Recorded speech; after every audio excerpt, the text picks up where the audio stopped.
Hey guys, we got another Droid Turbo 2. We don't get a lot of them, but somebody wanted to sell me this guy that wouldn't charge. So we're going to take it apart, see what the problem is, see if we can get it fixed real quick, and turn around and sell it, make some money.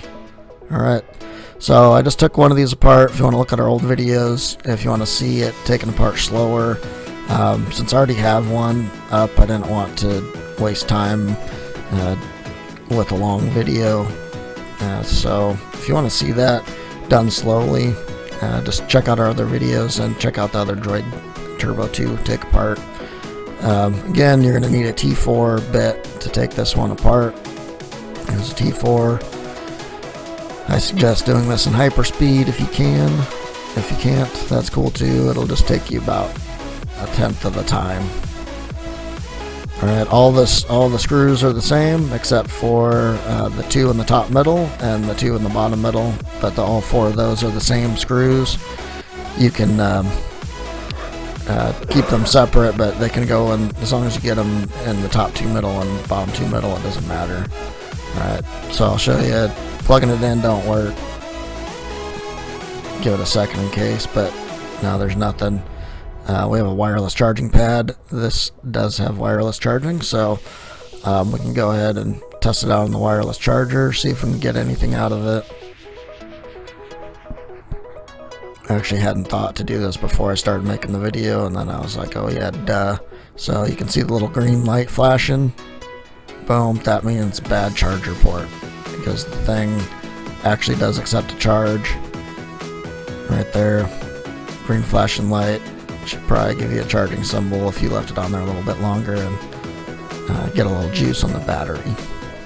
So Motorola's will just flash if they're super dead. So I turned the camera off for a second, but now you can see we got enough power. Powered up, phone works fine. We just need to fix that charger port. So diagnostic's pretty easy. You can see, because sometimes phones with power management issues will work once the phone is on. For some reason they'll start charging, but this one will not, so definitely a charger port. So now we got to disassemble the phone the rest of the way to get to the charger port. So that means getting out your opening tool, working your way around the edge. Should come apart fairly easily if you remember to take out the SIM card tray. I would always recommend doing that first. Or once you get to it and you figure out, oh, there's a SIM card tray, pop that guy out. I would also suggest taking all the screws out. If you leave one in there, the phone's not going to come apart. If you're having trouble getting it apart, it should come apart very easily. You missed a screw, just like I did in my other video. It's the exact same screw. This happens all the time when you repair phones, especially when there's about 20 screws in the back. It's a little overkill by the manufacturer, but hey, it is what it is. It's two cables to unplug. This one's the battery, the other one's the camera flash and the headphone jack. Just go ahead and unplug those. Take the back plate off and set it off to the side. Next thing, we got to get the battery out of here. Just make sure that the volume button didn't fall out. We lost the home buttons below the phone. Don't lose those. Don't drop them on the floor. They're hard to find. Two screws in the battery casing, or the battery bracket. One of them's underneath this sticker here, so we'll go ahead and pop the sticker off. Sometimes it comes off super easy, like this one did. In the other video I did, it did not come off easily. It came off in pieces, so that's okay if it comes off in pieces. It's not a necessary component. Just know that there's a screw right there underneath that tape, and if you don't get all the tape off, you won't see it.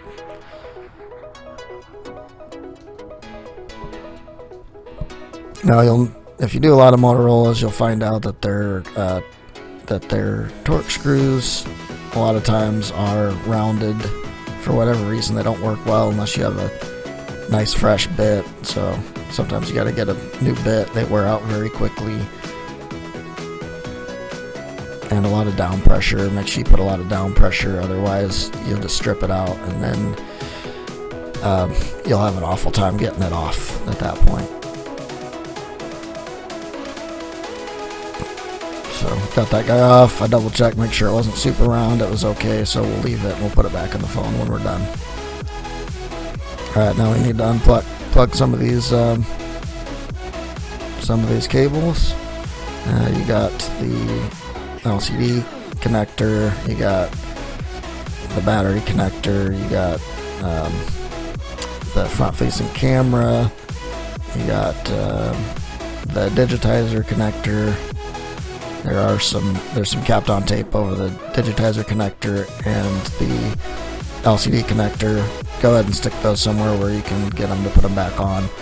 You want to keep them on. It keeps the cables plugged in case you drop it later once it's back together, or a lot of times these phones will, the cables will ground out against the back of the phone if you don't put the capped on tape on there. So make sure you save it, put it back on when you're done. Alright, this circuit board adheres down to the frame, so you just kind of got to work it out. It's just one little square piece of adhesive, but it's pretty stout. You can heat it up if you want. It'll make it a little easier to get out, but it's not super hard. If you just work at it a little bit, it'll come right out. The digitizer connector is also adheres to the board, so you just take your flap tool and work that out. Just make sure you get all the way under it. It is on a tiny metal plate, so make sure you're under that little metal plate, and try not to remove the digitizer connector from that metal plate. I accidentally pulled it off the camera because I was tired. It was late at night and I'm an idiot, so you can't see me, but I am removing that digitizer connector from the circuit board.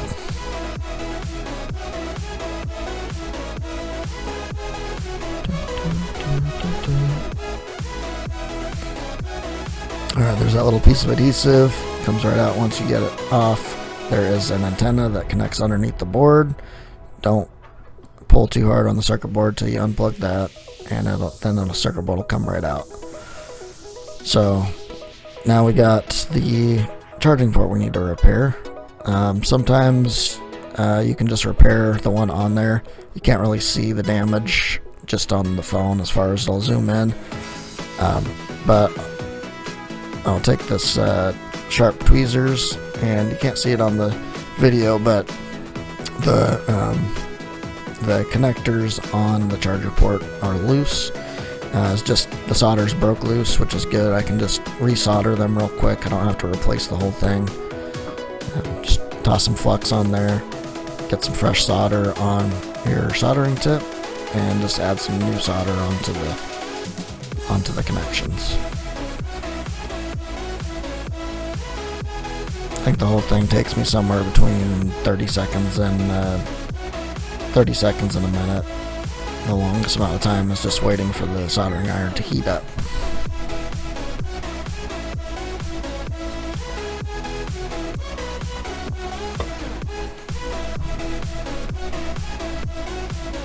Yep, now that's heated.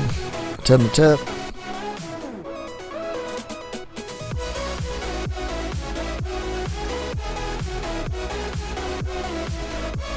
Alright, just add some solder to the old solder joints, strengthen them up.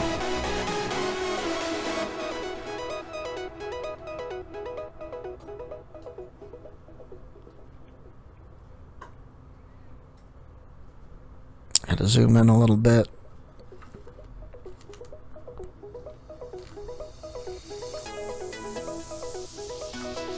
This microscope's pretty old. I don't use it for a whole lot of stuff anymore. I used to be repairing Galaxy S3 charging ports all the time. Now that they've gone to flex cables on most phones, we don't do much soldering anymore. I don't have the time to learn how to replace chips on boards. There are plenty of people out there that do it for Wholesale cost very inexpensive, and it's worth it to me to mail it off to those guys rather than to waste the time trying to learn it ourselves and pay money to go to schools when there's plenty of work to go around. We work well with them and they give us good prices.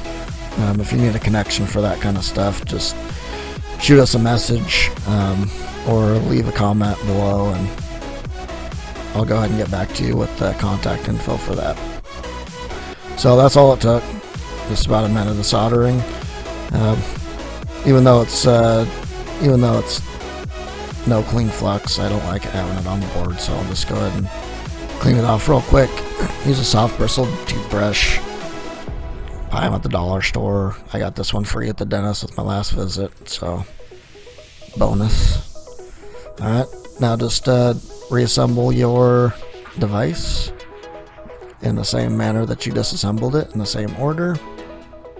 Plug all the cables back in. Test the charger port out. Looks good. Put that Kapton tape back over the connectors. Put your battery bracket back down. Hold all your cables down. Put your back on. I suggest holding it down near the buttons because they're kind of a pain in the butt. Screw that screw in first. That will make the rest of the job much easier.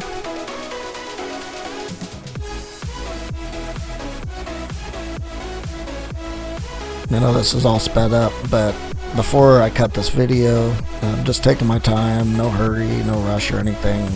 This whole repair took about 36 minutes to include cleanup and moving the camera from one station to another. It's not really a huge time consuming effort if you know what you're doing. I always make sure, and I don't like to reuse the stock adhesive other than in the middle of the phone, which is it's fine. I like to use fresh adhesive. So before you put the adhesive down, I suggest cleaning up the old adhesive off the outside. This is probably the most time-consuming part of the repair. I probably spent about somewhere between 5 and 10 minutes cleaning the adhesive off of the phone and then off of the battery cover. I just use a flat tool, something semi-sharp. Just work your way around the outside.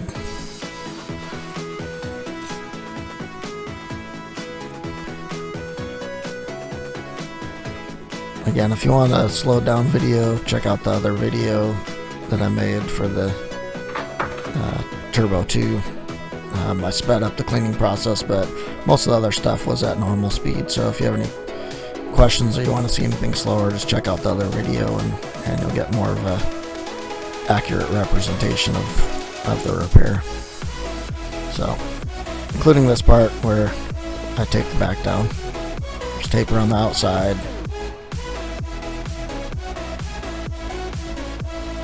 Don't need to do the middle, just reuse the old adhesive in the center.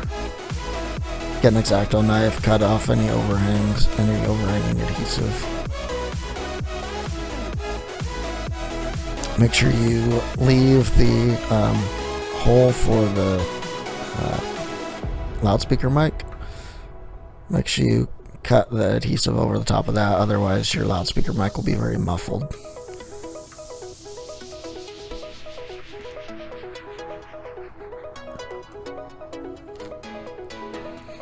Alright, press around the outside.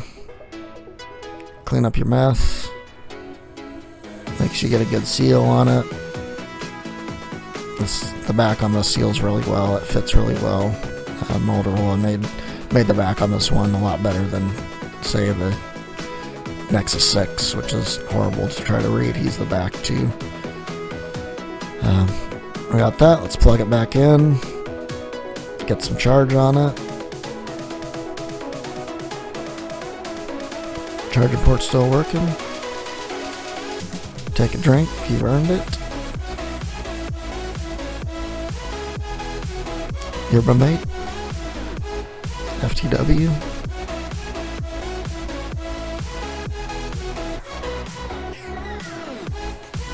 And that baby still powers on.